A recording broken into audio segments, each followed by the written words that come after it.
जिंदगी जीना आसान नहीं होता, बिना संघर्ष कोई महान नहीं होता। जिंदगी जीना आसान नहीं होता, बिना संघर्ष कोई महान नहीं होता। जब तक न पड़े हथौड़े की चोट, तब तक पत्थर भगवान नहीं होता। Hello friends, welcome to my YouTube channel Sankat Mochan coaching. दोस्तों, इस वीडियो में हम देखेंगे प्रॉफिट एंड लॉस के टॉपिक 1 को। इसमें हम देखेंगे, ये हमारा इंट्रोडक्शन क्लास होगा प्रॉफिट एंड लॉस का। इसमें हम समझेंगे ऊपरी व्यय क्या है, लागत मूल्य क्या है, क्रय मूल्य किसको कहा जाता है, विक्रय मूल्य किसे कहते हैं, लाभ क्या होता है, हानि क्या होता है। यानी सारे टॉपिक को हम इसमें क्लियर करेंगे, यानी परिचय हम देंगे सभी को। वीडियो को पूरा अंत तक देखिएगा ताकि आपको पूरी अच्छी तरह समझ में आ जाए। लागत मूल्य क्या होता है, यानी प्रॉफिट एंड लॉस से जो भी संबंधित हमारा बनने वाला है उसको डिस्कस करूंगा इस वीडियो में। तो पूरा अंत तक वीडियो को देखिएगा। अंत तक देखने के बाद आपको यदि वीडियो पसंद आए तो मेरे वीडियो को लाइक कर दीजिएगा और चैनल को सब्सक्राइब कर दीजिएगा और बेल आइकन घंटी दबा दीजिएगा। मैं कोई भी वीडियो अपलोड करूंगा तो उसका मैसेज आपके पास चला जाएगा। चलिए तो शुरू करते हैं आज के क्लास को। हमारा टेप 1 होगा प्रॉफिट एंड लॉस का। तो पहले हम आपको इंट्रोडक्शन कराते हैं। सबसे पहले जानते हैं कि हमारा क्रय मूल्य क्या होता है, क्रय मूल्य किसको बोला जाता है। सबसे पहले जाने क्रय मूल्य किसको बोला जाता है। चलिए तो हम समझ लेते हैं कुछ परिभाषा को। क्रय मूल्य, क्रय मूल्य जिस मूल्य पर कोई वस्तु खरीदा जाए उसे क्रय मूल्य कहते हैं। क्रय मूल्य को हम इंग्लिश में कॉस्ट प्राइस बोलते हैं। कॉस्ट प्राइस,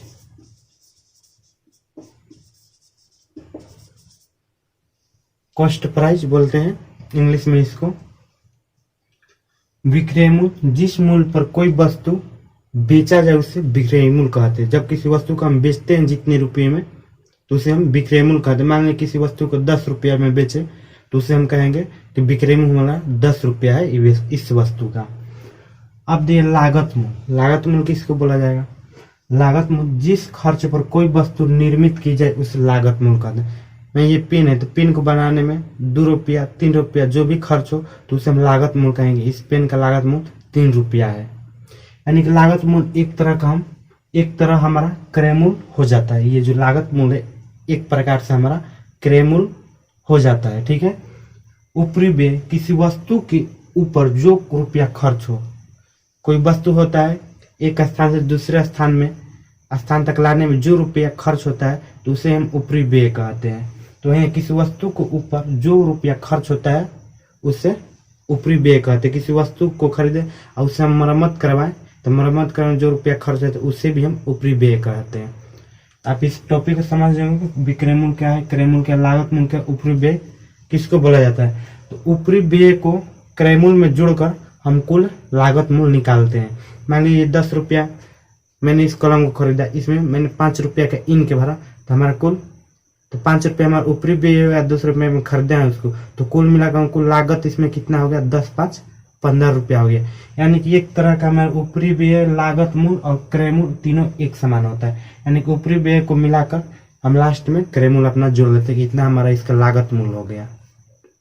तो समझ चुके हैं ऊपरी व्यय क्या है, लागत मूल्य क्या है, क्रय मूल्य क्या है, विक्रय मूल्य क्या है। तो अब कुछ फार्मूलों को देख लेते हैं जो हमें क्वेश्चन को सोल्व करने में मदद करेगा। तो हमारा फार्मूला क्या है,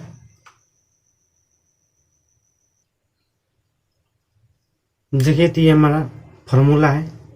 इस फार्मूले से हम क्वेश्चन को आसानी से सोल्व कर सकते हैं मात्र 5 फार्मूले से। हमारा पहला फार्मूला है लाभ बराबर विक्रय मूल्य माइनस क्रय मूल्य।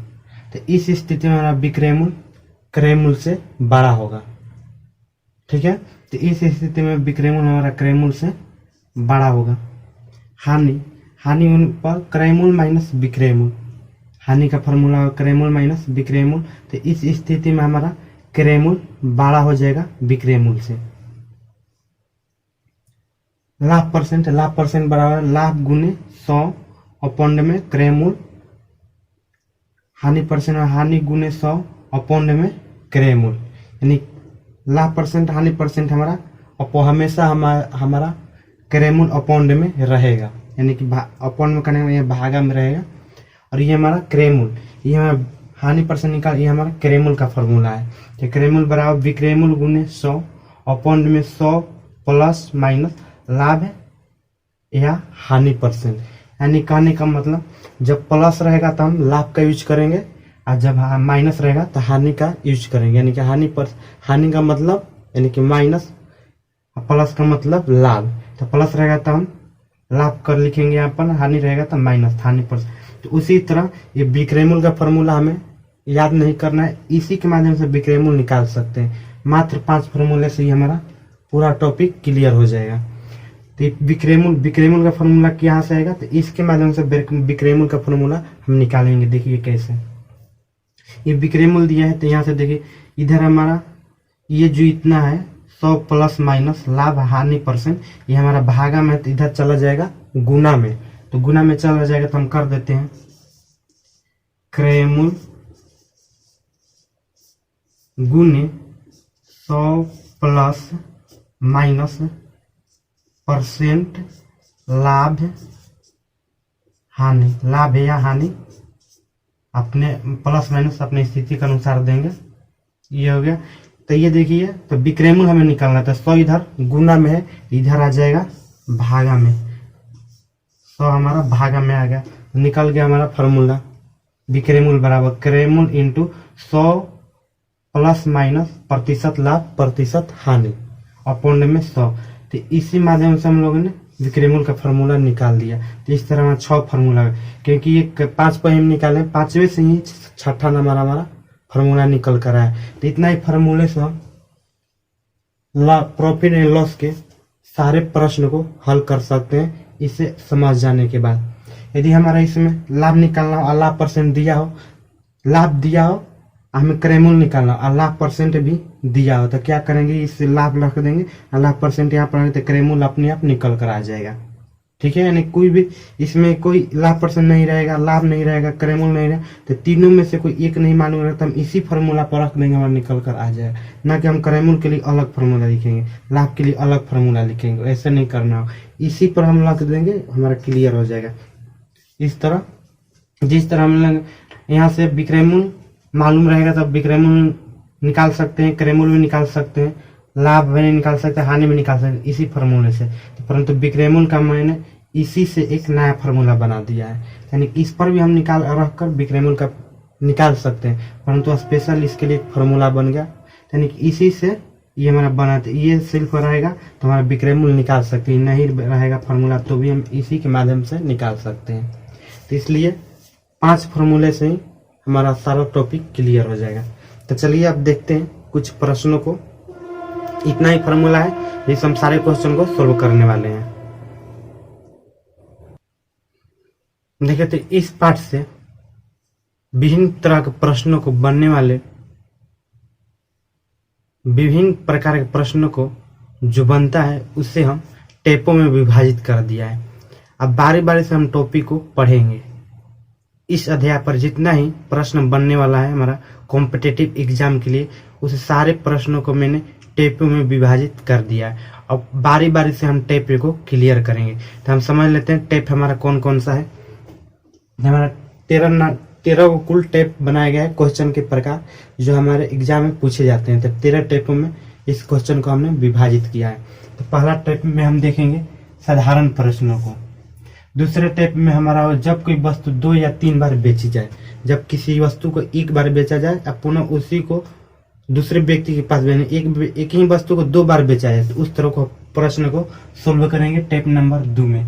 टेप नंबर 3 में हम उस प्रश्न को जब कोई वस्तु कई बार बेची जाए, 2 बार से अधिक बेची जाए, 3 बार बेची जाए, 4 बार बेची जाए, 5 बार बेची जाए, ये कई बार बेची जाए, तो उस तरह के प्रश्न को हम टेप नंबर 3 में देखेंगे।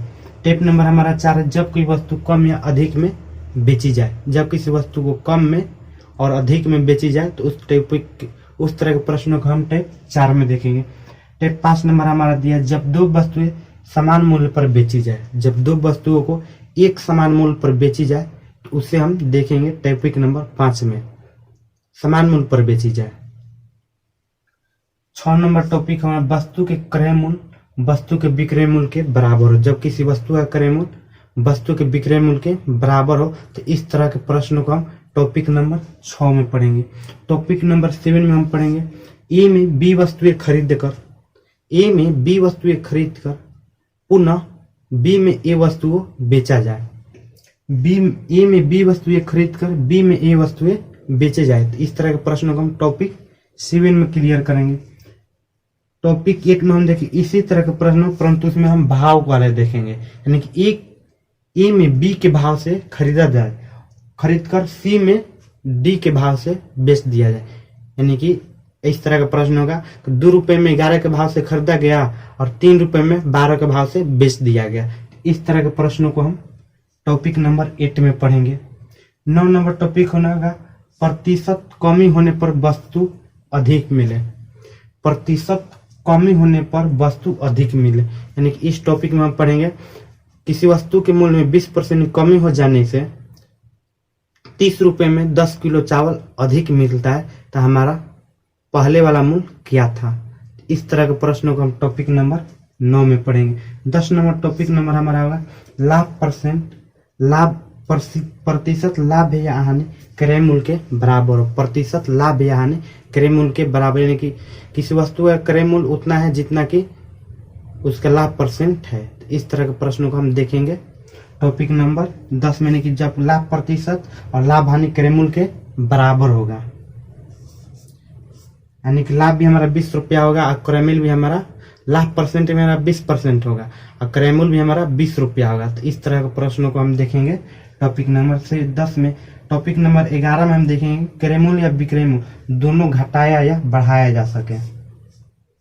क्रय मूल्य या विक्रय मूल्य दोनों बढ़ाया या घटाया, यानी कि मान लीजिए 10 रुपये मिल रहा था, अब उसको बढ़ाकर 12 रुपये कर दिया गया है तो नया प्रतिशत लाभ क्या होगा। तो इस तरह के प्रश्नों को हम देखेंगे।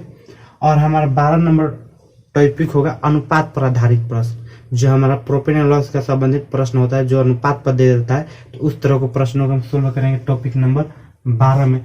13 नंबर में हम देखेंगे विविध प्रश्न, यानी विविध यानी कि एडवांस तरह के प्रश्नों को, एडवांस तरह के प्रश्नों को सोल्व करेंगे टॉपिक नंबर 13 में, जो एडवांस लेवल का होता है, जो प्रॉफिट एंड लॉस से संबंधित होता है। तो इन सारे टॉपिक को पढ़ लेने के बाद हमसे प्रॉफिट एंड लॉस का कोई भी क्वेश्चन बिल्कुल नहीं छूटेगा। यदि सारे क्वेश्चन सारे टॉपिक को आप लोग क्लियर कर चुकेंगे तब प्रॉफिट एंड लॉस का कोई भी एग्जाम हो आपका क्वेश्चन हो छूटेगा नहीं, ये सारे टॉपिक जब पढ़ जाएंगे तब।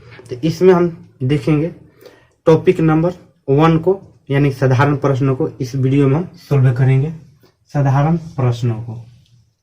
ठीक है, तो आप समझ चुके होंगे इतने सारे टॉपिक, जो हमारे 13 टॉपिक में क्वेश्चन को जो प्रकार होता है कॉम्पिटिटिव एग्जाम के लिए, तो सारे क्वेश्चन के प्रकारों को मैंने टेप में विभाजित कर दिया है कि किस टॉपिक में हमें किस तरह के प्रश्नों को पढ़ना है। ठीक है, तो वीडियो को पूरा अंत तक देखिएगा और जो हमारा अगला पार्ट भी होगा उसको भी देखिएगा, ताकि आप पूरा क्लियर कर सके, टॉपिक बाय टॉपिक क्लास कर सके और अपना कंप्लीट पढ़ाई कर सके, ताकि आपसे कोई भी क्वेश्चन प्रॉफिट एंड लॉस से छूटे नहीं, वो चाहे वो किसी भी एग्जाम का क्यों ना हो। तो इसलिए हमारे चैनल को सब्सक्राइब कर लीजिए और बेल आइकन घंटी को दबा दीजिएगा, ताकि कोई भी वीडियो कोई भी टॉपिक इसका मैं डालूंगा तो उसका नोटिफिकेशन आपके पास चला जाएगा और अपना टॉपिक क्लियर कर अपने पाठ को कंप्लीट कर सके। तो चलिए साधारण प्रश्नों को हम शुरू करते हैं। साधारण प्रश्नों में हम देखते हैं पहला प्रश्न क्या है। तो साधारण प्रश्न का हमारा पहला प्रश्न है, एक व्यापारी ने 2 प्रकार की चीजों को प्रत्येक 10,000 की दर पर बेची। उनमें एक पर उसे 20% हानि हुई और दूसरे पर 20% का लाभ हुआ। तदनुसार उससे पूरे सौदे में उसे कितने प्रतिशत लाभ या हानि हुई। तो देखिए इस तरह के प्रश्नों का एक हमारा ट्रिक है सॉल्व करने के लिए। जब 2 वस्तुओं को बेची जाए तब, खरीदी जाए तब नहीं, बेची जाए तब, ये हमारा ट्रिक काम करेगा। यदि बेची जाए ट्रिक है, आप खरीदी जाने वाले पर लगा दिया जाए तो हो जाएगा गलत। ये बेची जाने वाला रहेगा तब उसके लिए हमारा ट्रिक है। जब 2 वस्तुओं को 20% लाभ पर और 20% हानि पर, यानी कि समान लाभ हो असमान हानि हो दो वस्तु को बेचने पर। तो इस तरह के प्रश्न में हमेशा हानि होता है, कभी इसमें लाभ नहीं होगा, हमेशा हानि होता है। इस तरह के प्रश्नों में हमेशा हानि होता है। तो इसके लिए हमारा एक ट्रिक है, इसमें हमेशा तो क्या करते हैं, आर स्क्वायर, आर अपॉन के इसका हम स्क्वायर कर देते हैं, आर अपॉन में 100 का स्क्वायर, ये हमारा ट्रिक है। आर स्क्वायर कर देंगे, वही हमारा लाभ या हानि हो जाएगा। तो क्या दिया, 20% का लाभ दिया है, 20% का लाभ दिया है, यानी कि ऐसे आर स्क्वायर होगा, पूरा का नहीं रहेगा, आर स्क्वायर। इसको आर स्क्वायर करेंगे तो 20% दिया है, तो 20 बट्टा में 20 गुने 20 अपॉन में 100, तो 20 25 100, 5 के 20, यानी कि 4% की हानि। इसमें हमेशा हानि होगा, इस तरह के प्रश्न में हमेशा हानि होगा। तो इसके लिए हमारा ट्रिक क्या है, आर स्क्वायर अपॉन में 100 हानि, इसमें हमेशा हानि होगा। इस तरह के प्रश्न 4% की हानि हो जाएगी इसका, ठीक है, 4% की हानि हो जाएगी। नेक्स्ट प्रश्न है, एक व्यक्ति 20 वस्तुएं आरएस एक की कीमत पर बेचने पर 20% लाभ प्राप्त कर लेता है। तदनुसार उसके द्वारा रुपया 1 में खरीदी गई वस्तुओं की संख्या कितनी थी। यानी कि 1 रुपये में वो 20 के भाव से बेचता है तो उसे 20% का लाभ होता है। तदनुसार उसके लिए तो कहा, प्रश्न में कहा है कि 1 रुपया में उसने कितने वस्तु को खरीदा था, कि 1 रुपया में 20 को हिसाब से बेच रहा है तो उसे 20% लाभ हो गया है। तो हमें 1 रुपया में कितनी वस्तु खरीदा था ये हमें बताना है। तो देखिए इसको कैसे बताएंगे, खरीदी गई वस्तुओं की संख्या कितनी थी 1 रुपये में। तो इसमें हम देखेंगे 20 वस्तुएं 1 रुपये की कीमत और बेचने पर 20% का लाभ होता है। तो विक्रय मूल्य हमारा दिया है, 20 वस्तु का विक्रय मूल्य क्या है, 1 रुपया है। 20 वस्तु को 1 रुपये में बेचने पर 20% का लाभ होता है, यानी कि 20 वस्तु का विक्रय मूल्य 1 रुपया है। तो हम क्रय मूल्य हमें पता करना है, 20 वस्तु का क्रय मूल्य क्या है ये पता कर लेते हैं पहले। तो हम उसमें 1 रुपया में जितना मिलेगा उतना निकाल लेंगे। पहले हम 20 वस्तु का क्रय मूल्य निकाल लेते हैं कितना हमारा है। तो देखिए, तो हमारा फॉर्मूला होता है क्रय मूल्य बराबर, क्रय मूल्य बराबर आपको फॉर्मूला बताए हैं, क्या होता है, विक्रय मूल्य, विक्रय मूल्य गुने 100 अपॉन में 100 प्लस माइनस लाभ हानि, लाभ या हानि परसेंट, ये आपको फॉर्मूला आपको बताएं। इसमें हमारा क्या, ये हमारा क्या निकला, 20 वस्तु का विक्रय मूल्य तो दिया है कि 20 वस्तु का विक्रय मूल्य कितना है, 1 रुपया है। क्वेश्चन में पढ़िए दिया है 20 वस्तुओं का विक्रय मूल्य 1 रुपया, यानी कि रुपया में 1 रुपये में बेचने पर 20% का लाभ होता है, यानी कि विक्रय मूल्य 1 रुपया है, 20 वस्तु का विक्रय मूल्य 1 रुपया है और लाभ हमारा क्या है 20% है। तो देखिए इसमें विक्रय मूल्य दिया है, लाभ परसेंट भी हमारा दिया, क्रय मूल्य हमें पता नहीं है। तो 20 वस्तु का क्रय मूल्य हमें मालूम हो जाएगा यहाँ से, क्योंकि 20 वस्तु का विक्रय मूल्य 1 रुपया, तो 20 वस्तु का क्रय मूल्य मालूम हो जाएगा क्रय मूल्य के फॉर्मूला से। तो निकालते हैं 20 वस्तु का क्रय मूल्य क्या हो जाएगा, विक्रय मूल्य गुने 100, तो 1 रुपया हमारा विक्रय मूल्य है 20 वस्तु का, तो 1 गुने 100 अपॉन में 100 प्लस लाभ, तो लाभ हमारा कितना दिया है, 20% लाभ दिया है। तो 100 और 20 जोड़ देंगे तो कितना हो जाएगा, 120। जब लाभ दिया है तो हम जोड़ेंगे, जब हानि रहेगा तो इसे हम घटाएंगे, तो लाभ दिया है तो इसमें जोड़ देंगे तो 120 हो गया। तो 20 5 100, 20 6 का 20 से, तो 5/6 रुपया हो गया क्रय मूल्य, यानी कि 20 वस्तु का क्रय मूल्य 5/6 रुपया हो गया। यानी कहने का मतलब है 5/6 रुपया में 20 वस्तु मिलता है, 5/6 रुपया में 20 वस्तु मिलता है, तो 1 रुपया में कितना वस्तु मिलेगा, तो 20 बटा कर देंगे 6/5 गुना कर देंगे। तो कैसे कर दिए, 20 गुने 6/5 कैसे कर दिए, तो देखिए यहाँ से आपको समझाते हैं।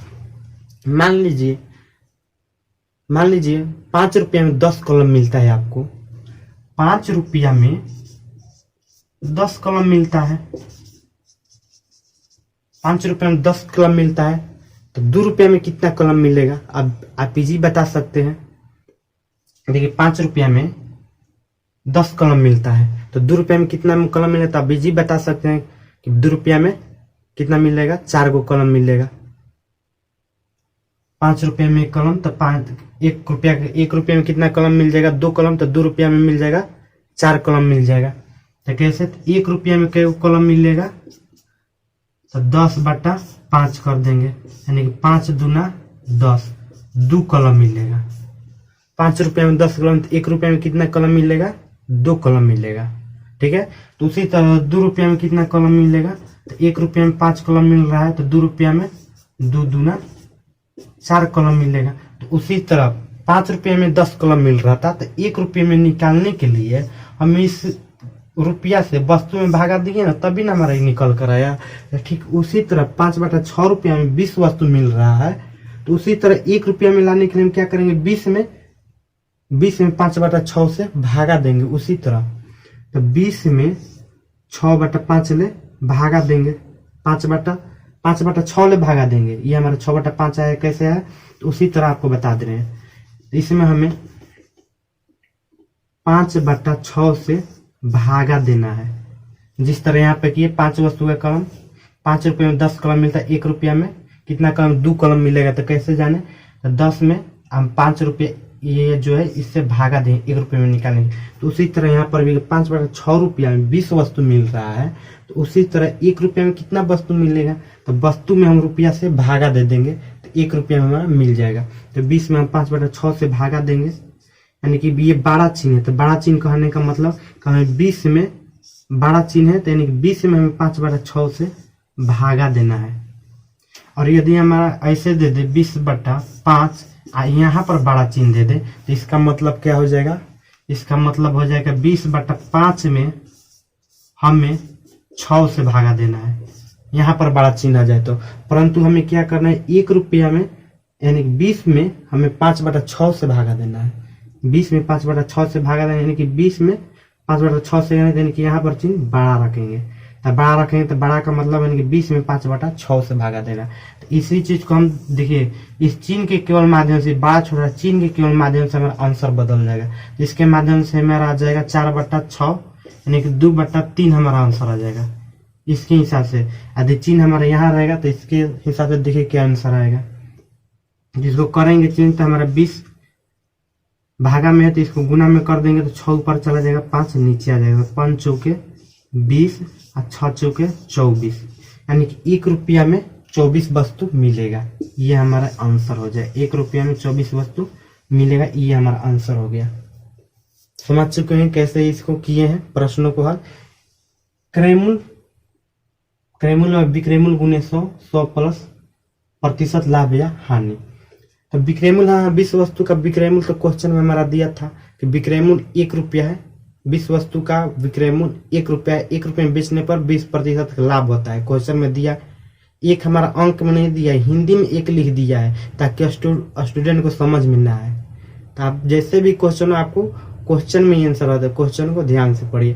तो हिंदी में लिख दिया है, यानी कि 1 लिख दिया है, अंक में नहीं दिया है कि क्वेश्चन, कि ताकि क्वेश्चन अटपट हो जाए। तो इसलिए 1 उसमें लिखा है, हिंदी में नहीं, अंक में नहीं, हिंदी में लिखा है। यानी 1 रुपये में 20 वस्तु को बेचा जा रहा है, तो 20% का लाभ हो रहा है। तो 20 वस्तु का हमें तो विक्रयमूल्य पता है, तो 20 वस्तु को विक्रयमूल्य हमें पता है, तो ये क्रयमूल्य का फॉर्मूला रखेंगे तो 20 वस्तु का क्रयमूल्य मालूम हो जाएगा, क्योंकि 20 वस्तु का विक्रयमूल्य दिया है। तो इस फॉर्मूला पर रखेंगे तो 20 वस्तु का क्रयमूल्य मालूम हो जाएगा। तो इस फॉर्मूला पर रखें तो ये हमारा मिला 5/6, यानी 20 वस्तु का क्रयमूल्य 5/6 रुपया हो गया। यानी कहने का मतलब 5/6 रुपया में 20 वस्तु मिल रहा है। तो हमें तो क्वेश्चन में बताना है कि 1 रुपये में कितना वस्तु खरीदा गया है, ये हमसे बताना है।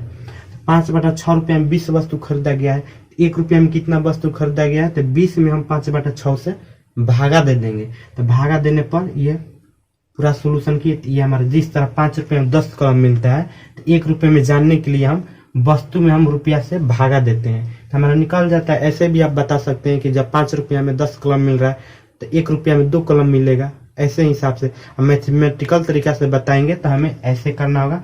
वस्तु में रुपया से भागा देना होगा तो हमें 1 रुपया में निकल जाएगा। तो 1 रुपया में निकल गया 2 कलम, तो 2 रुपये में निकालना होगा तो 2 दूना 4। तो उसी तरह 1 रुपया में कितना वस्तु मिलेगा, तो उसी तरह हम वस्तु में रुपया से भागा दिए हैं। तो ये हमारा हो गया 24 आंसर। क्लियर, समझ में आ गया होगा। तो चलिए देखते हैं नेक्स्ट प्रश्न को। नेक्स्ट प्रश्न हमारा दिया है, एक व्यापारी ने 140 अलमारियां नीलामी में खरीदी। उनमें से 80 अलमारियां आरिस 4000 के लाभ पर बेची और शेष 1200% के हानि पर। तदनुसार यदि उसने 10% कुल लाभ प्राप्त किया तो प्रत्येक अलमारी की लागत क्या थी। देखिए दिया नहीं कि 140 गो अलमीरा वो खरीदता है, उसका दाम नहीं पता है कितना में खरीदा गया है, ये हमें पता नहीं है कि एक अलमीरा कितना रुपया खरीदा गया है, परंतु 140 ये पता है कितना खरीदा गया है, तो 140 गो अलमीरा खरीदा गया है। उसका दाम नहीं पता है, परंतु बेचने पर जब उसको बेचता है तो उसमें से 140 में से 80 को जब वो बेचता है तो उसे 4000 का लाभ होता है। ठीक है, ये हमें क्रमूल भी पता नहीं है, परंतु लाभ दिया है कि 4000 लाभ हो जाता है। और जो बचता है वस्तु 80 वस्तु बेचने के बाद जो शेष वस्तु बचता है 140 में से जो शेष बचता है, तो उसको जब वो बेचता है तो उसे 1200 यानी कि 1200 रुपये की हानि होती है। इसमें 1200 रुपये की हानि होती है, तो हमें बताना है कि एक वस्तु का यानी कि एक अलमीरा का लागत मूल्य क्या था, यानी कितना में खरीदा गया था। हमें मालूम नहीं है कितना में खरीदा, परंतु हमें बताना है इसी के माध्यम से, लाभ और जो हानि दिया है इसी के माध्यम से हमें बताना है कि कितना में खरीदा गया था, एक अलमीरे का क्या दाम था, हमें बताना है। तो कैसे सोल्व करेंगे, कैसे जानेंगे, ये दो चीज से हम कैसे जानेंगे। तो चलिए देखिए कैसे जानेंगे इस प्रश्न को, कैसे हम जान जाएंगे कि एक वस्तु को कितना में खरीदा गया है, एक अलमीरा को कितने में खरीदा गया है। बने रहिए हमारे साथ। देखिए तो ये मैं मान लेते हैं 140 अलमीरा 100 रुपया में खरीदा गया था। 140 अलमीरा 100 रुपया में नहीं, मानी एक अलमीरा का दाम 100 रुपया है। 140 अलमीरा का दाम क्या हो जाएगा, 140 100 हो जाएगा। 140 अलमीरा का दाम, एक अलमीरा का दाम 100 रुपया, तो 140 का दाम हो जाएगा 140 100 रुपया हो जाएगा। 140 अलमारी का 140 रुपया हो जाएगा, ये हमें पता हो गया, ये हो गया। अब दिया है कि इनमें से 80 को 4000 के लाभ पर बेचा जाता है, तो 80 का दाम हो जाएगा, जब 140 के 100 रुपया हो गया तो 80 का दाम हो जाएगा, एक अलमीरा का दाम 100 रुपया है तो 140 का 140 हो जाएगा। तो उसी तरह एक 80 का दाम हो जाएगा, 80 100 हो जाएगा, जब एक अलमीरा का दाम 100 रुपया है तो 80 अलमीरा का दाम 80 100 हो जाएगा। 80 अलमीरा का 80 100 हो गया, और इसमें 4000 मुनाफा हो रहा है, यानी फायदा हो रहा है, लाभ हो जा रहा है। तो कुल 80 अलमीरा कितना में बेचा गया, कितना में बेचा गया, 80 अलमीरा को कितना में बेचा गया, कुल बेचा गया इसमें इतना रुपया में बेचा गया। 80 अलमीरा को इतना रुपये में बेचा गया, इतना रुपया में बेचा गया, ये मालूम है। तब शेष जो बचा है उसे 1200 हानि पर बेचा जा रहा था। शेष कितना बच गया, 140 गो अलमीरा था जिसमें 80 को बेच दिया गया, तो शेष कितना बच गया, तो 180 में से 140 में 80 को हटाएंगे तो 60 बच गया। तो 60 गो अलमीरा का दाम कितना हो जाएगा, 60 100 हो जाएगा, तो 60 100 कर दिए। इसमें 1200 रुपया का हानि हो रहा है, यानी घाटा जा रहा है, तो हानि हो रहा है, यानी 1200 रुपया माइनस कर देंगे, तो हानि हो रहा है। तो ये हमारा हो गया 60 अलमीरा का जो बेचा गया है, ये मूल हो गया। तो बेचा गया 60 अलमीरा को कितने रुपया में, इतना रुपया में। ये घाटा गया है तो इतना रुपया में बेचा गया है, ये घाटा चल गया तो इतना में बेचा गया है उसको। ठीक है, तो इसको बेचा गया है। अब ये दोनों को मिलाकर कुल कितने रुपया में बेचा गया है, तो जोड़ लेते हैं। तो इसको हम जोड़ेंगे तो 8 और 6 14, 140 100 गया। दोनों को जो बेचा गया है मूल को, तो इतना में बेचा गया, तो जोड़ देंगे। जब इसको जोड़ेंगे तो हमारा प्लस माइनस हो जाएगा, यानी कि इसको प्लस माइनस हो जाएगा, यानी कि घटाना पड़ेगा इसको, तो घटा रहे हैं। 0 में से 0 जाएगा 0, 0 में से 0 जाएगा 0, 10 में से 2 जाएगा 8, ये 3 में से 1 जाएगा 2, प्लस का चिन्ह प्लस माइनस का मतलब तो होता है कि घटाइए। अब चिन्ह यहाँ पर किसका रहेगा, माइनस का कि प्लस का। क्वेश्चन में यदि प्लस माइनस दे दे, प्लस माइनस, तो इसका मतलब होता है घटाना। ठीक है, अब चिन्ह किसका रहेगा, ये किसका कैसे पता करेंगे, तो जिसका मान ज्यादा रहेगा उसी का चिन्ह रहेगा। तो इसमें किसका मान जाएगा, माइनस वाला कि प्लस वाला का, तो प्लस वाला का मान ज्यादा है, तो यहाँ पर हमारा प्लस का चिन्ह रहेगा। ठीक है, तो प्लस का चिन्ह कहती है हमें क्या मिल गया, दोनों वस्तु का ये विक्रय मूल्य हो गया। दोनों वस्तु को कितना में बेचा गया है, इतना रुपया में बेचा गया है। दोनों वस्तु को इतना रुपया में बेचा गया है। तो इतना रुपये में बेचने पर बेच रहा है तो भी उसे 10% मुनाफा हो रहा है। क्वेश्चन में दिया है कि इतना पर भी बेच रहा है तो भी उसे 10% का लाभ हो रहा है। 10% का लाभ हो रहा है, तो 140 एक से था उसका दाम, 140 एक से कर दिए तो भी उसे 10% का लाभ हो रहा है। 10% का लाभ हो रहा है यानी 10% लाभ हो रहा है, तो 100 पर हमारा परसेंट हो रहा है और 10% उसे लाभ हो रहा है, तो कुल हमारा कितना हो जाएगा, 110% हो जाएगा।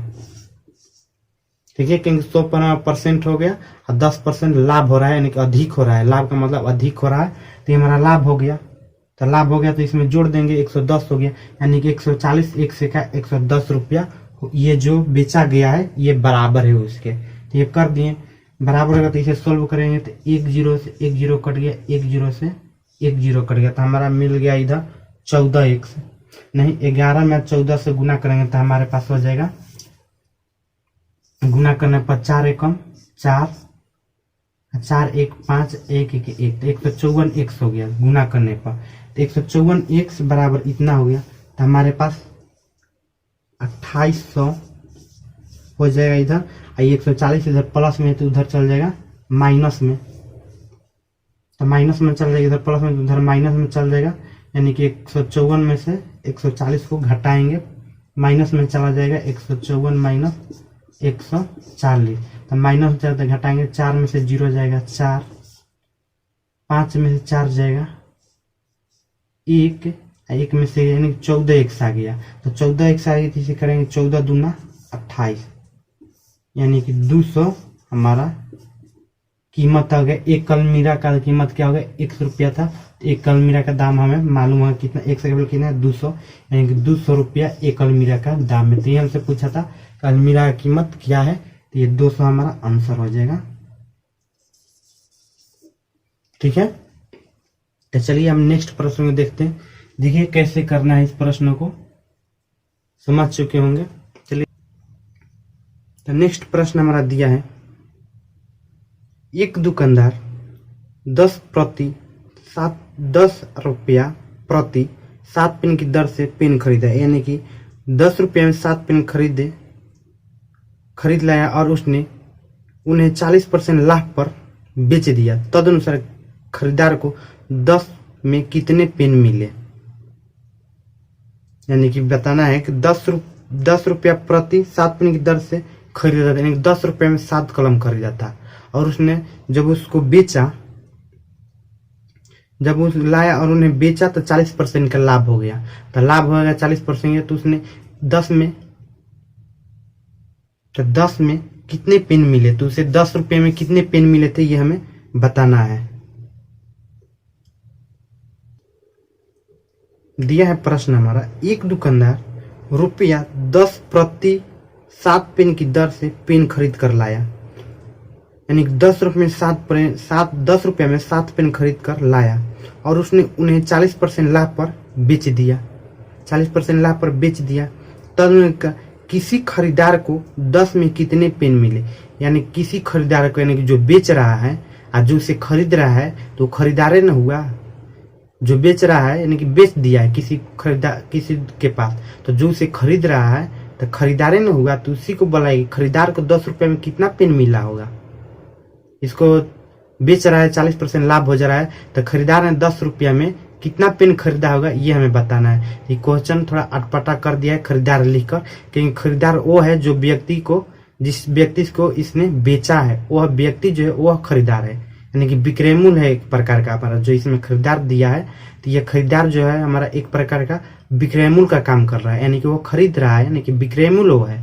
ठीक है। यानी कि जो व्यक्ति खरीदा है 10 रुपया में 7 के भाव से, वह बेच रहा है खरीदार के पास, तो वह दिया है खरीदार को उसने 10 में कितने कलम दिया है, ये हमें बताना है। यानी खरीदार को 10 रुपए में कितना कलम मिला है, बेचने वाला व्यक्ति जो खरीदा है 10 रुपए में 7 के भाव से, उसने 10 रुपए में कितना कलम दिया है खरीदार को। तो यही कहा हमसे कि खरीदार को 10 रुपए में कितना कलम मिला है, ये हमें बताना है। देखिए तो कैसे करेंगे इसको। क्वेश्चन में हमारा दिया है 10 रुपया में 7 के भाव से खरीदा गया है, ठीक है। तो उसी तरह जिस तरह हमने प्रश्नों को सॉल्व किया था, तो 10 पेन का हम करेंगे विक्रयमूल्य कर देंगे। यहां पर क्रयमूल्य का हमारा फॉर्मूला हो गया क्रयमूल्य बराबर होता है विक्रयमूल्य गुने 100 अपॉन में, विक्रयमूल्य गुने 100 अपॉन में 100 प्लस लाभ या 100 हानि या लाभ %। तो इसमें हमें क्या बताना है, विक्रयमूल्य बताना है। विक्रयमूल्य निकालेंगे तो हमारा क्लियर हो जाएगा, क्योंकि क्रयमूल्य तो हमें पता है कि 10 रुपया में 7 के भाव से खरीदा गया है, तो क्रयमूल्य हमें पता है, विक्रयमूल्य हमें पता नहीं है, तो इसलिए हमें विक्रयमूल्य पता करना होगा। तो इस क्रयमूल्य हमें पता है, तो विक्रयमूल्य निकालना है, तो इसी फॉर्मूले पर हम निकाल सकते हैं विक्रयमूल्य, ना कि हम विक्रयमूल्य का अलग फॉर्मूला लगाए। आपको पहले ही बता चुके हैं, फर्स्ट वीडियो शुरू में ही आपको जब फॉर्मूला बता उसी वक्त बताया था कि एक ही फॉर्मूला से हम सारे क्वेश्चन को हल कर सकते हैं, ना कि आपको बारी बारी से याद करना पड़ेगा। देखिए तो क्रयमूल्य हमें 10 कलम 10 रुपये में 7 कलम मिले, तो 7 कलम का हमें तो क्रयमूल्य पता है, तो उसी तरह लिख लेंगे। तो 7 कलम का क्रयमूल्य हमारा हो जाएगा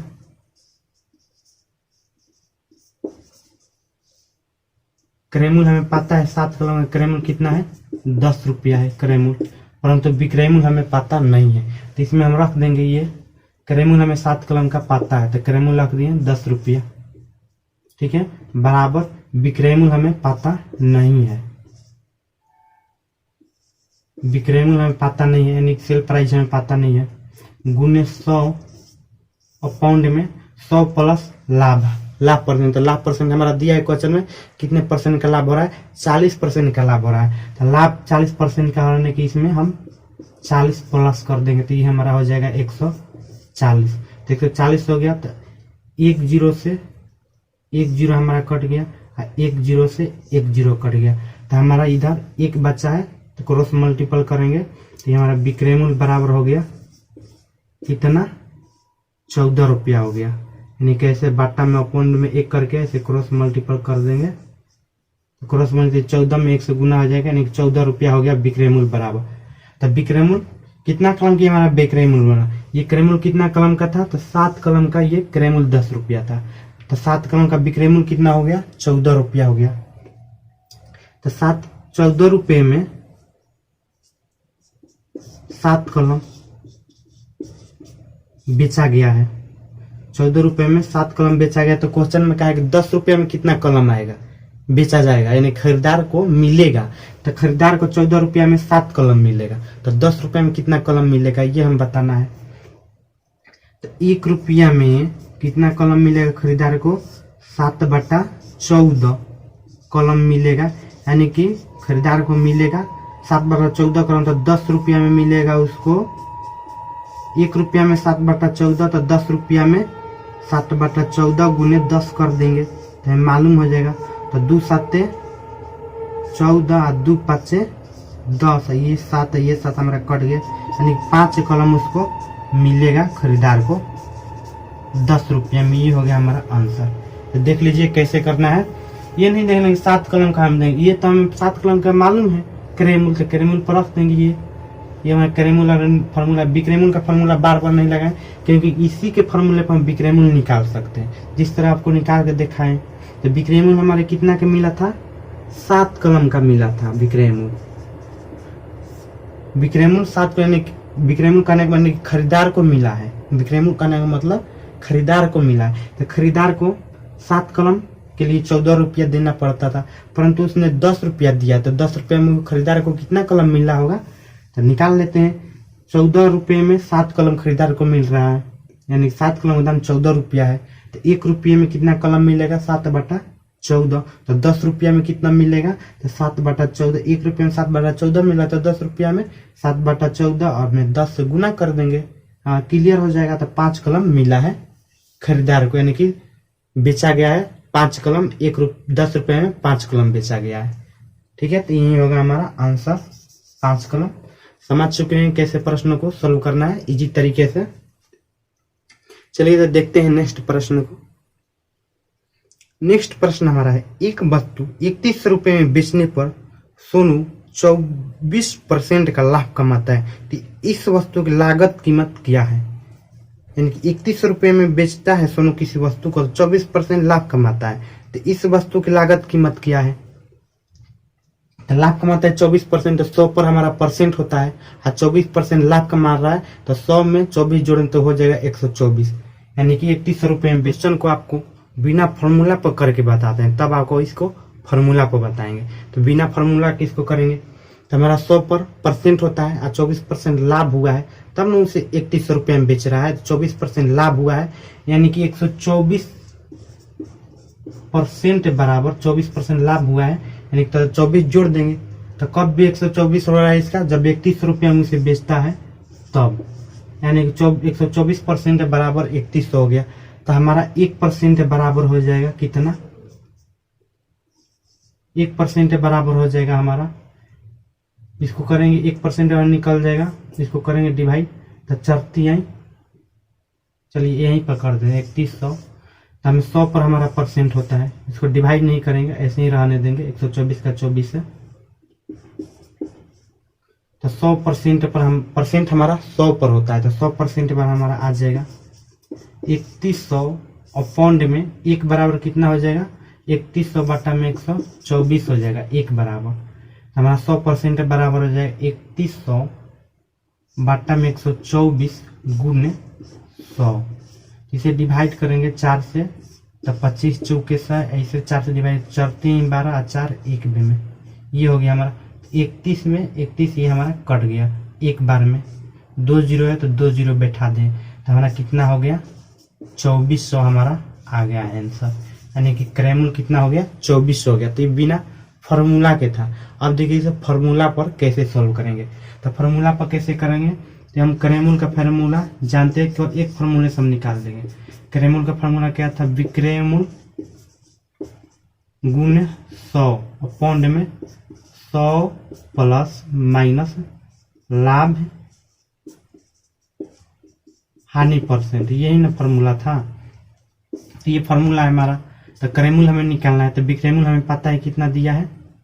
विक्रयमूल्य हमें नहीं, विक्रयमूल्य हमारा दिया है 3100 रुपया है, गुने 100 और पौंड में लाभ दिया, लाभ कितना दिया है? 24% हमारा लाभ दिया है, तो 124 कर देंगे तो 124 हो गई हमारे पास। इसे डिवाइड कर रहे हैं 25 चौके 100, ऐसे 4 से डिवाइड 4 3 12 4 1 में 3100 ये हमारा हो गया। तो 25 चौके 100 है, तो यानी 2500 हमारा आंसर हुआ। 2500 हमारे ये 24 में 100 कटाएगा नहीं ना, ये 25 में कटेगा नहीं। 25 से था कहने का मतलब 24 लिखा गया, लिखने का मतलब मकसद 25 से था। तो 25 में कटाएगा 2500 होगा, 25 गुने 100, तो 2500 हमारा आंसर हुआ। तो ये हमारा एक फॉर्मूला पर बेस्ड था, एक ये साधारण बेस्ड था, यानी कि बिना फॉर्मूला का था। ठीक है, फॉर्मूला लेस था ये, यानी बिना फॉर्मूला का ये हमारा फॉर्मूला पर था। तो आप ये जैसे भी आप प्रश्न सोल्व करें, 2 तरीका मैंने आपको बता दिया था। ये क्या है कि फॉर्मूला आपको याद रहेगा तभी ये बन पाएगा, ऐसे समझेंगे तो आप फॉर्मूला आपको याद नहीं रहेगा तो भी आप बना पाएंगे। क्योंकि 124 हो रहा है 100 रुपया, 100% और 24% अधिक हो रहा है, यानी कि लाभ हो रहा है, तो 124% हो गया। तो 124% बार 3100, तो 1% बार 3100 बटा में 124, तो 100 पर हमारा परसेंट होता है, तो 100 पर हमारा परसेंट होता है 131 बटा में 24, 100 गुने 100। तब बिना फॉर्मूला पर करेंगे तो आपको फॉर्मूला याद नहीं रहेगा तो भी आप निकाल सकेंगे। यदि फॉर्मूला है तो ठीक है, आसानी से निकाल देंगे फॉर्मूला रखकर। क्रयमूल्य बराबर ये होता है। ठीक है, जैसे आपकी मर्जी वैसे कीजिएगा। नेक्स्ट प्रश्न को देखते हैं। नेक्स्ट प्रश्न हमारा 6 नंबर दिया है, 20% के लाभ की प्रतिशतता विक्रय मूल्य के प्रतिशतता के रूप में प्रकलित करने पर होगी। 20% के लाभ की प्रतिशतता विक्रय मूल्य के प्रतिशतता के रूप में प्रकलित करने पर होगी। तो देखिए हमारा 20% लाभ दिया है और कहा है विक्रय मूल्य की प्रतिशतता पर ज्ञात करना है। तो 20% हमारा लाभ होता है और 100 पर हमारा परसेंट होता है। तो विक्रय मूल्य हमारे पास कितना हो जाएगा, 100 पर हमारा लाभ होता है 100 पर यानी कि 100 पर हमारा परसेंट हो जाए, 20% लाभ दिया है तो विक्रय मूल्य हमारे पास कितना हो जाएगा यानी कि 120 हो जाएगा। ठीक है, 120 हो जाएगा हमारा विक्रय मूल्य हो जाएगा। अब लाभ हमारा कितना दिया है, 20% लाभ दिया है। लाभ हमारा विक्रय मूल्य 120% वाला लाभ हमारा दिया है 20%। तो क्वेश्चन में कहा है कि 20% के लाभ की प्रतिशतता विक्रय मूल्य के प्रतिशतता के रूप में परिकलित कीजिए। यानी कि प्रतिशत हमें वो बताना है जो हमें विक्रय मूल्य से संबंधित होगा, यानी विक्रय मूल्य के अंतर्गत हमें प्रतिशत बताना है। क्वेश्चन में दिया है कि ये बताइए। तो 20% हमारा लाभ दिया है तो विक्रय मूल्य होता है हमारा 100% होता है विक्रय मूल्य क्या हो जाएगा, 20 जोड़ देंगे उसमें तो हो जाएगा हमारा 120%। 120% और 20% हमारा लाभ दिया है। तो क्वेश्चन में क्या है प्रतिशतता विक्रय मूल्य के सापेक्ष ज्ञात कीजिए। क्वेश्चन में इस तरह बोला गया है तो करेंगे। तो 20 में कितना में से कहा है, विक्रय मूल्य में से कहा है। तो विक्रय मूल्य हमारा क्या ही है 120% हो रहा है। ठीक है, 120% हो रहा है, 20% हमें ज्ञात करना है तो ये हमारा हो गया भिन्न। 20% कितने में से कहा है, विक्रय मूल्य में से कहा है। तो लाभ हमारा 20% है, अब विक्रय मूल्य में से कहा है तो विक्रय मूल्य पर 120 हो गया तो ये हमारा हो गया भिन्न। तो भिन्न को परसेंट में बदलने के लिए 100 से गुना करते हैं, 100 से गुना कर दिए तो हमारा परसेंट कट गया, 1 0 से 1 0 कट गया, 2 6 का 12 कट गया, 50 दूना 100, 3 दूना 6, जिसको करेंगे तो 16 48 और 2 50, यानी कि ये हमारा हो गया आंसर। यही पूछा है प्रतिशतता ज्ञात कीजिए विक्रय मूल्य के अंतर्गत। तो ये हमारा 16.2/3। तो विक्रय मूल्य 120 हो जाएगा और लाभ हमारा 20% दिया है। ऐसे आप कर सकते हैं, नहीं तो आप ऐसे कर सकते हैं। मान लीजिए मूलधन आपके पास 100 रुपया है, मूलधन 100 रुपया है और 20% लाभ हो गया है तो आपके पास कितना हो गया, 120 रुपया हो गया। 20% लाभ हुआ है तो 120 रुपया हो गया। ठीक है, 120 रुपया होगा, 20% लाभ हुआ है यानी कि 20 रुपया लाभ है। तो आपके पास क्रय मूल्य 100 रुपया था तो विक्रय मूल्य कितना हो गया 120 रुपया, क्योंकि 100 का हम 20% करेंगे और लाभ हमारा क्या था 20% था, यानी 100 का 20% करेंगे तो हमारा 20 से हो जाएगा तो विक्रय मूल्य हमारा हो जाएगा 120 रुपया। ठीक है, तो 120 रुपया हो गया। तो अब मूलधन हमारे पास 100 रुपया था। हमसे कहा है कि आप ये बताइए लाभ विक्रय मूल्य के अंतर्गत लाभ बताइए। ठीक है, लाभ परसेंट में बोलेंगे तो लाभ गुने 100 में क्रय मूल्य, में क्रय मूल्य होता है, यानी कि क्रय मूल्य कहने का मतलब एक विक्रय मूल्य के अंतर्गत हमें बताना है। ठीक है, तो लाभ परसेंट बराबर होता है लाभ गुने 100 में किसके सापेक्ष से बताना है, विक्रय मूल्य के सापेक्ष से बताना है। तो विक्रय मूल्य के सापेक्ष से बताने 120 रुपया हमें विक्रय मूल्य हो गया। तो लाभ गुने 100 कर दे। अब विक्रय मूल्य यानी कि किसके सापेक्ष से बताना है, विक्रय मूल्य के सापेक्ष से बताना है। तो विक्रय मूल्य कर देंगे, ये लाभ परसेंट बराबर हो गया विक्रय मूल्य के सापेक्ष। तो 20 गुने 100 में 120 हो गया, जिसको कर देंगे 1 0 से 1 0, यानी कि यही चीज आ गया हमारा, यही सेम टू सेम वही हमारा आंसर होगा। आप ऐसे करें चाहे वैसे करें तो यही आपका बेस्ट रहेगा। चलिए तो नेक्स्ट प्रश्न को देखते हैं।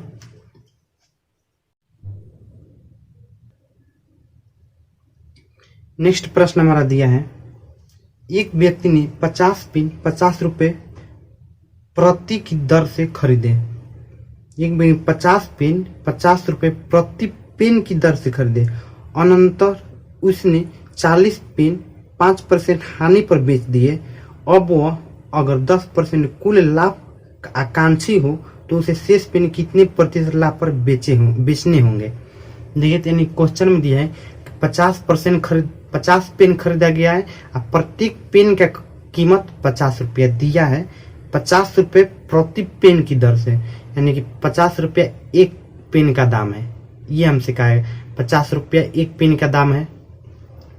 और उसमें से 40 पेन को 5% हानि पर बेच दिया है। तो हानि पर बेचने, अब जो शेष कलम बचा है तो उस पर वह उसे कितने में बेचेगा शेष कलम को, उसे मैंने कि वो सोचता है कि हमारा 10% लाभ हो। जितना रुपया में उसको 50 कलम खरीदा है उस पर उसे 10% लाभ कमाना चाहता है। सारे के हिसाब से मिलाकर उसे 10% लाभ कमाना चाहता है। हानि पर बेचने के बाद भी उसे सोचता है कि मैं 10% लाभ कमा लूँ। तो उसे कितने में बेचना होगा कलम को, ये हमें बताना है कि उसे, ताकि 10% लाभ हो जाए। 40 कलम हानि पर बेचने के बाद भी उसे 10% का मुनाफा हो जाए। उस शेष कलम को, जो 10 कलम शेष बचा है, उसे कितने रुपए में वह बेचे, उसे 10% का मुनाफा हो जाए। 40 को कलम हानि में बेच दिया है तो भी, यानी कि बहुत अधिक महंगा में बेचेगा तभी ना, हानि होने के बाद भी 10% मुनाफा चाहता है। तो चलिए देखते, देखिए तो क्वेश्चन में हमारा दिया है 50 रुपये प्रति कलम की दर से खरीदा गया, यानी 50 रुपये प्रति कलम की दर से, यानी कि एक कलम का दाम 50 रुपया है। तो उसने कितना कलम खरीदा है, 50 कलम खरीदा है। तो 50 कलम का दाम कितना हो जाएगा, 50 कलम का क्रयमूल्य कितना है कि दाम हो जाएगा क्रयमूल्य, तो 50 गुने 50 यानी कि 2500 रुपया हो जाएगा। ठीक है। और उसने 40 कलम को 5% हानि पर बेच दिया था। 40 कलम का दाम कितना हो जाएगा, 40 कलम का दाम 40 गुने 50, एक कलम का दाम 40 गुने, तो 4 5 20, एक 2 जीरो है तो 2 जीरो बैठा देंगे इसको, तो हो गया 2000 रुपया। तो 2000 रुपया में उसको बेचना था, यानी कि 2000 रुपये में खरीदा है, परंतु उसने बेचा है कितने में, 5% हानि पर उस कलम को बेच दिया है। ठीक है। 2000 उसका दाम था और 5% हानि पर बेच दिया है। तो 100 पर हमारा परसेंट होता है 5% हानि, यानी कि 95% पर उसने बेचा है 40 कलम को। तो 40 कलम बेचा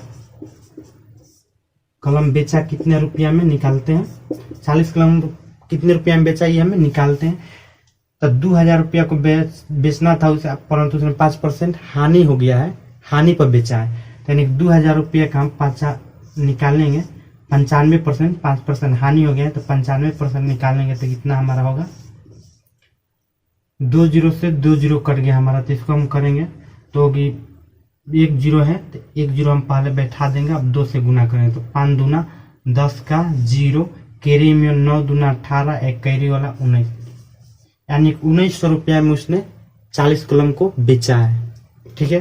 खरीदा था कितने में, 2000 रुपया में, 1900 रुपया में कलम को बेचा है। परंतु क्वेश्चन हमारा दिया है कि इतना पर बेचने के बाद भी उसे 10% लाभ कमाना है, यानी पूरे सौदे में उसे 10% लाभ कमाना है। घाटा पर हानि पर बेचा है फिर भी उसे 10% लाभ कमाना है, यानी कि बचे 10 कलम को किस रेट से बेच दे उसे 10% लाभ हो जाए। 40 को कलम हानि बेचने पर भी उसे 10% लाभ हो जाए। 10 कलम को किस रेट से बेचेगा, तो पहले हम निकाल लेते हैं कि उसे 10% लाभ कमाने के लिए कितना रुपया चाहिए। तो सबसे पहले निकाल लेते हैं इसको, यानी कि कुल हमारे पास 2500 रुपया था, कुल उसका लागत 2500 रुपया था। इस पर उसे वह 10% लाभ कमाना चाहता है। तो 100 पर हमारा परसेंट होता है, 100 पर हमारा परसेंट है, 10% लाभ कमाना चाहता है तो कुल हो जाएगा हमारे पास 110, यानी 2500 का 110। ठीक है।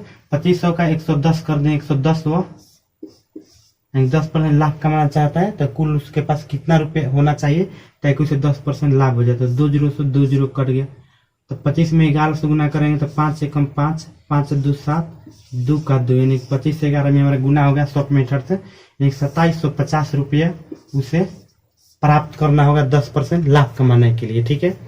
तो 2750 रुपये की आवश्यकता है 10% लाभ कमाने को। उसमें से उसने 1900 रुपया तो मिल गया है जब उसने 40 कलम बेचा है, भले ही हानि सही हो, घाटा पर ही बेचा है, पर उसे तो 1900 रुपया मिला न है, यानी 1900 रुपया उसे मिल गया है, घाटा पर ही बेचा है, परंतु 1900 रुपया उसे, देखिए तो उसे 10% लाभ कमाने के लिए कुल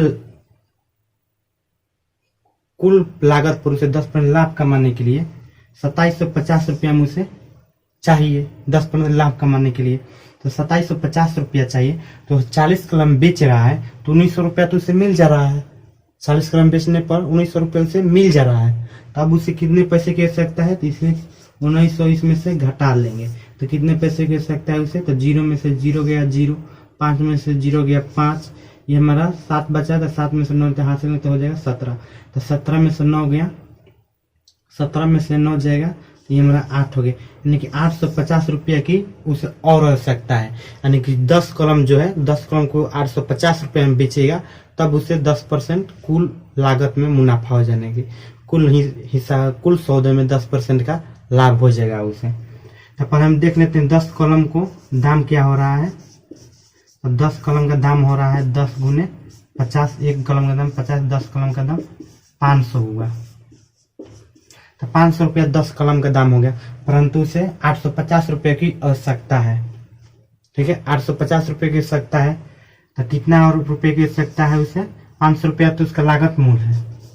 तो 850 में से और अधिक में कितना बेचना है, तो 850 में से 500 घटाएंगे तो हमारा कितना हो जाएगा, 0 में से 0 जाएगा 0, 5 में से 0 जाएगा 5, 8 में से 5 जाएगा 3, यानी कि 350 रुपया अधिक मिलेगा उसे, तब उसे 10% का मुनाफा, तब उसे 850 रुपया प्राप्त होगा। जब उसे 500 रुपये की वस्तु को 350 रुपया अधिक में बेचेगा तब, तो 350 रुपया अधिक में बेचेगा तो यानी कि लाभ होना चाहिए उतना, 500 रुपये की वस्तु पर 350 का लाभ होना चाहिए। तो कर देते हैं 350 का लाभ होना चाहिए। ठीक है, तो लाभ होना चाहिए, तो लाभ होना चाहिए, तो लाभ गुने 100 अपॉन में 500 पर ना, यानी क्रेमूल हमारा 500 है, तो लाभ बराबर होता है लाभ परसेंट बराबर फार्मूला होता है लाभ गुने 100 बाटा में क्रेमूल। तो ये हमारा लाभ परसेंट बराबर निकल कर आ जाएगा, लाभ परसेंट निकल कर आ गया, तो 2 जीरो से 2 जीरो कट गया हमारा, 5 7 35 यानी 70% हमारा आंसर आ गया। ठीक है, 70% हमारा आंसर आ गया। लाभ परसेंट वाला लाभ गुने 100 बाटा में क्रेम, यानी कि 350 500 की राशि पर 350 रुपये का लाभ होगा तब तो उसे 850 रुपये प्राप्त होगा। तब ना कुल हिसाब में उसे 50% का यानी 10% का लाभ होगा। तो ये हमारा हो गया 350, लाभ कमाना है कितने रुपए पर, 500, यानी क्रेमूल हमारा 10 कलम का हो जाएगा, 10 कलम का क्रेमूल हमारा 500 हो गया। तो क्रेमूल 500 रख दिए, लाभ परसेंट में लाभ गुने 100 बाटा में क्रेमूल, तो लाभ हमारे पास 350 हो गया। और लाभ परसेंट में हमें ज्ञात करना है, तो लाभ परसेंट में से चेंज कर दिए तो हमारा 70% आंसर आ गया। यही होगा हमारा आंसर। यही हमसे पूछा था लाभ परसेंट बताइए कितना परसेंट लाभ में उसे बेचना होगा 10 कलम को, ताकि उसे कुल हिसाब में पूरे सौदे में 10% का लाभ हो। तो हम लोगों ने बता दिया 70% जब रेट बेचेगा तो उसका मुनाफा हो जाएगा। चलिए तब नेक्स्ट प्रश्न को देखते हैं। नेक्स्ट प्रश्न हमारा है, एक व्यक्ति ने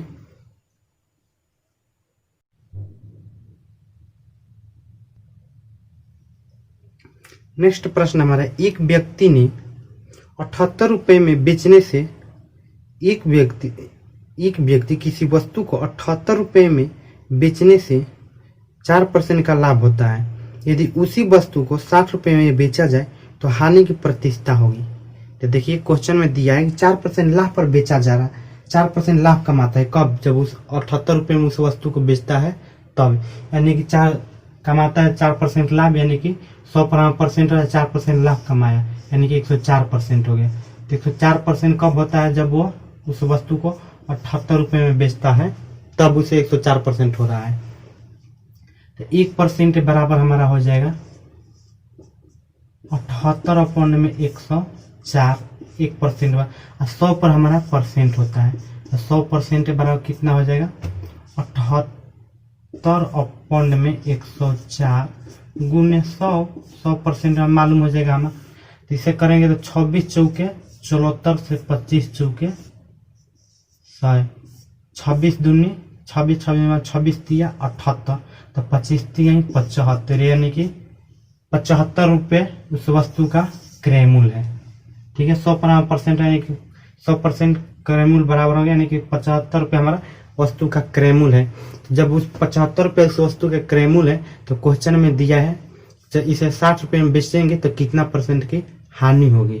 तो 60 रुपये में बेचेंगे तो कितने परसेंट की हानि होगी। तो हमारा हो जाएगा 75 माइनस 60, तो कितने परसेंट की हानि होगी। 5 में से 6, 7 में 6 गया, एक यानी कि 15 रुपया की हानि होगी। तो 15 रुपया की हानि होगी तो परसेंट में से चेंज करेंगे। तो परसेंट में चेंज करने के लिए 15 गुने 100 हानि गुने 100 बाटा में क्रय मूल्य, यानी कि क्रय मूल्य कहने के बाद 75 हमारा हो जाएगा, क्योंकि 75 पर हानि हो रहा है ना 15 रुपया। तो ये हमारा हो गया हानि परसेंट बराबर 15 पाँचे 75, 20 पाँचे 100, यानी कि 20% की हानि होगी हमारा। ठीक है, तो इसको ऐसे बता दिए था आपको। आप अभी से देखिए ट्रिक यानी फॉर्मूले के माध्यम से कैसे सोल्व करेंगे। तो फॉर्मूला हमारा क्या होता है, फॉर्मूला हमारा होता है लाभ परसेंट बराबर,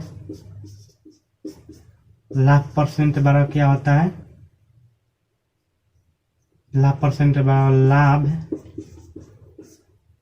गुने 100 बाटा में क्रय मूल्य। ये हमारा तो लाभ परसेंट दिया है क्वेश्चन में 4% लाभ हो रहा है, तो 4% कर दिए, 4 बराबर लाभ हमें पता नहीं है गुने 100 विक्रय मूल्य हमें दिया है, लाभ गुने 100 बाटा में क्रय मूल्य। तो क्रय मूल्य हमें पता नहीं है, विक्रय मूल्य हमारा दिया है, तो इस फॉर्मूला पे हमारा नहीं होगा। ठीक है, इस फॉर्मूला पे हमारा नहीं बैठेगा। तो किस फॉर्मूला पे बैठेगा, ई वाला फॉर्मूला को बैठेगा, क्रय मूल्य वाले फॉर्मूले पर। तो क्रय मूल्य फॉर्मूला होता है विक्रय मूल्य गुने 100 अपॉन में 100 प्लस लाभ माइनस हानि परसेंट। लाभ रहेगा तो प्लस का यूज करेंगे, हानि रहेगा तो माइनस का यूज करेंगे। तो क्रय मूल्य हमारा निकल कर रहा है, तो विक्रय मूल्य हमारा दिया है 78 रुपया गुने 100, क्रय मूल्य लाभ हमें दिया है 40%, 4% क्वेश्चन में लाभ दिया था, ये हो गया 104। तो 104 कर दिए तो 26 चौके 74 से 25 चौके 100, 25 चौके 100, अब 26 दूनी 26 3 78, 25 3 75 हमारा क्रय मूल्य हो गया। इस फॉर्मूले के माध्यम से हम 75 निकाल लेते हैं, हम इस परसेंट वाले माध्यम से 75 निकाले थे। तो यदि आपको फॉर्मूला याद नहीं रहेगा तो आप इस माध्यम से निकाल सकते हैं। यदि आपको फॉर्मूला याद रहेगा तो आप इस तरीके से निकाल सकते हैं, फॉर्मूला याद है तो। और नहीं याद रहेगा तो इस माध्यम से आप निकालिएगा। ठीक है, ये भी फॉर्मूला नहीं याद रहेगा आपको यदि हानि परसेंट वाला, तो आप कर दीजिएगा कि 75 का 60 हमारा दे देगा, यानी कि ये फॉर्मूला आपको मान लीजिए हानि वाला फॉर्मूला जो होता है ये आपको पता याद नहीं है, हानि वाला फॉर्मूला है जो आपको याद नहीं है, तो आप इसको कैसे करेंगे, आप ऐसे कर दीजिएगा। क्योंकि 60 कितने में से कहा है, 60 कितने में से 60 रुपए में बेचा जा रहा है, यानी 75 रुपए की वस्तु को 60 रुपए में बेचा जा रहा है। तो 60 रुपया कितने में से, 75 में से। तो ये हमारा भिन्न हो गया।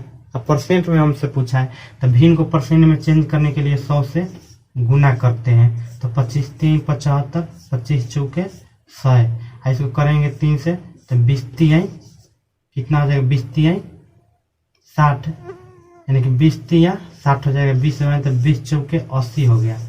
तो 100 पर हमारा परसेंट होता है, 100 पर हमारा परसेंट होता है तो कितना कम है, 100 से 20 कम है। 100 पर हमारा परसेंट होता है ना कि 100 से कितना कम है, 20 कम है, यानी कि 100 माइनस 80 बराबर 20% हमारा आंसर आ गया। यदि आपको फॉर्मूला ये नहीं याद रहेगा तो आपको ऐसे करना होगा। ठीक है, आप ऐसे भी कर, ये हो गया हमारा फॉर्मूला। फॉर्मूला नहीं याद रहेगा तो आप ऐसे कीजिएगा, भिन्न को परसेंट में चेंज कर दीजिएगा।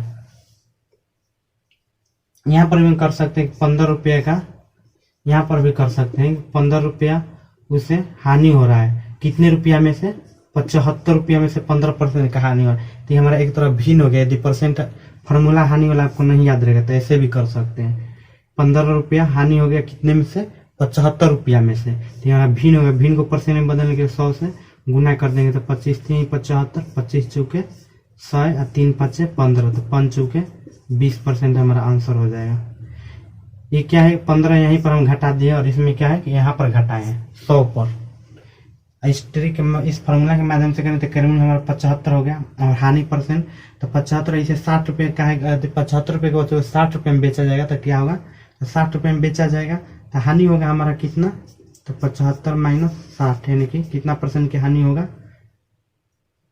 15 रुपये की हानि होगी। तो हानि बराबर 15 रुपये की हानि कितने में से होगी, 75 रुपये की वस्तु है ना, 75 रुपये में हमारा 15 रुपये हानि हो रहा है, तो ये हमारा भिन्न होगा। तो भिन्न को परसेंट में बदलने 100 से गुना करें तो 25 3 75, 25 चुके 100, 3 5 15, 5 चुके 20% हमारा आंसर हो जाएगा।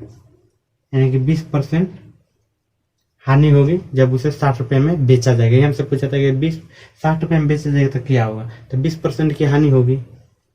ठीक है, ये हमसे क्वेश्चन में कहा, तो आप इसके माध्यम से कीजिएगा तो फॉर्मूला याद नहीं रहेगा तो भी सोल्व हो जाएगा। आपको ये से करिएगा तो आपको फॉर्मूला याद रहना चाहिए, तभी आप सोल्व कर पाएंगे। तो जैसे आप कीजिए